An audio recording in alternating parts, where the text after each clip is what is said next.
Part 1 tells upon what possession is based, explains the cause of all gain, explains the cause of loss as well as all other experiences in life. It explains how power is secured. It tells of a world within and how this world is governed. It explains how the solution for every problem in life may be found. It tells how practical men and women find a courage, power, hope, enthusiasm, and confidence by which they are given the intelligence and wisdom to make their dreams come true. It tells how more efficiency is obtained and retained, and how our future may be placed under our own control instead of being at the mercy of any capricious or uncertain external power. It explains the cause of every condition, the reason for every experience, the origin of all power, and why all power is absolutely under our own control.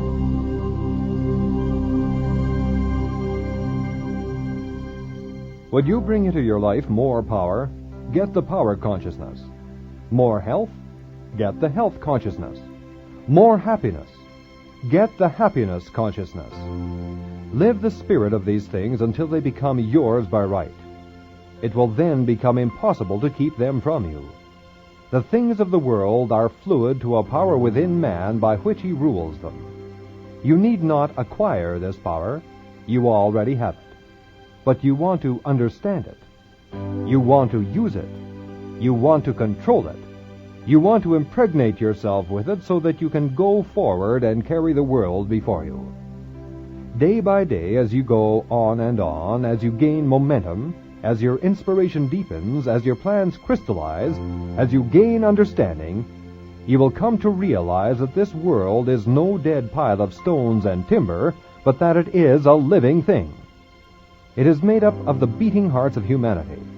It is a thing of life and beauty. It is evident that it requires understanding to work with material of this description. But those who come into this understanding are inspired by a new light, a new force. They gain confidence and greater power each day. They realize their hopes and their dreams come true. Life has a deeper, fuller, clearer meaning than before.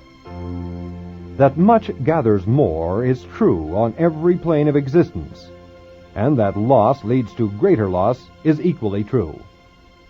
Mind is creative, and conditions, environment, and all experiences in life are the result of our habitual or predominant mental attitude. The attitude of mind necessarily depends upon what we think. Therefore, the secret of all power, all achievement, and all possession depends upon our method of thinking. This is true because we must be before we can do, and we can do only to the extent that we are, and what we are depends upon what we think. We cannot express powers that we do not possess. The only way by which we may secure possession of power is to become conscious of power, and we can never become conscious of power until we learn that all power is from within. There is a world within, a world of thought and feeling and power, of light and life and beauty, and, although invisible, its forces are mighty. The world within is governed by mind. When we discover this world, we shall find the solution for every problem, the cause for every effect. And since the world within is subject to our control, all laws of power and possession are also within our control. The world without is a reflection of the world within. What appears without is what has been found within. In the world within may be found infinite wisdom, infinite power, infinite supply of all that is necessary, waiting for unfolding, development, and expression. If we recognize these potentialities in the world within, they will take form within the world without. Harmony in the world within will be reflected in the world without by harmonious conditions, agreeable surroundings, the best of everything. It is the foundation of health and an essential to all greatness, all power, all attainment, all achievement, and all success. Harmony in the world within means the ability to control our thoughts and to determine for ourselves how any experience is to affect us. Harmony in the world within results in optimism and affluence. Affluence within results in affluence without. The world without reflects the circumstances and the conditions of the consciousness within. If we find wisdom in the world within, we shall have the understanding to discern the marvelous possibilities that are latent in this world within, and we shall be given the power to make these possibilities manifest in the world without. As we become conscious of the wisdom in the world within, we mentally take possession of this wisdom. And by taking mental possession, we come into actual possession of the power and wisdom necessary to bring into manifestation the essentials for our most complete and harmonious development. The world within is the practical world in which the men and women of power generate courage, hope, enthusiasm, confidence, trust, and faith, and by which they are given the fine intelligence to see the vision and the practical skill to make the vision real. Life is an unfolding, not a creation. What comes to us in the world without is what we already possess in the world within. All possession is based on consciousness. All gain is the result of an accumulative consciousness. All loss is the result of a scattering consciousness. Mental efficiency is contingent upon harmony. Discord means confusion. Therefore, he who would acquire power must be in harmony with natural law. We are related to the world without by the objective mind. The brain is the organ of this mind, and the cerebrospinal system of nerves puts us in conscious communication with every part of the body. This system of nerves responds to every sensation of light, heat, odor, sound, and taste.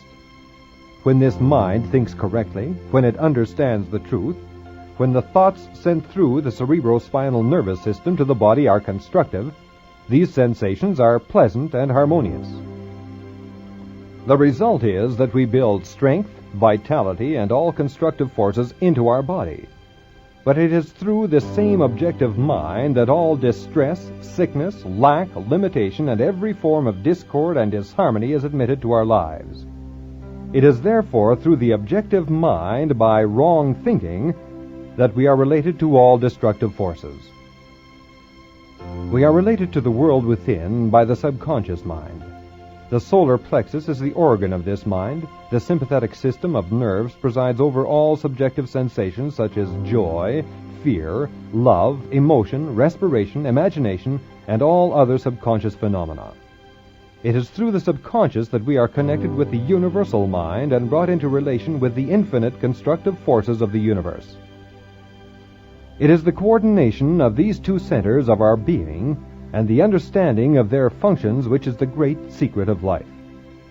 With this knowledge we can bring the objective and subjective minds into conscious cooperation and thus coordinate the finite and the infinite. Our future is entirely within our own control. It is not at the mercy of any capricious or uncertain external power. All agree that there is but one principle or consciousness pervading the entire universe, occupying all space, and being essentially the same in kind at every point of its presence. It is all-powerful, all-wisdom, and always present. All thoughts and things are within itself. It is all in all. There is but one consciousness in the universe able to think, and when it thinks, its thoughts become objective things to it. As this consciousness is omnipresent, it must be present within every individual. Each individual must be a manifestation of that omnipotent, omniscient, and omnipresent consciousness. As there is only one consciousness in the universe that is able to think, it necessarily follows that your consciousness is identical with the universal consciousness, or in other words, all mind is one mind. There is no dodging this conclusion. The consciousness that focuses in your brain cells is the same consciousness which focuses in the brain cells of every other individual. Each individual is but the individualization of the universal, the cosmic mind. The universal mind is static or potential energy. It simply is.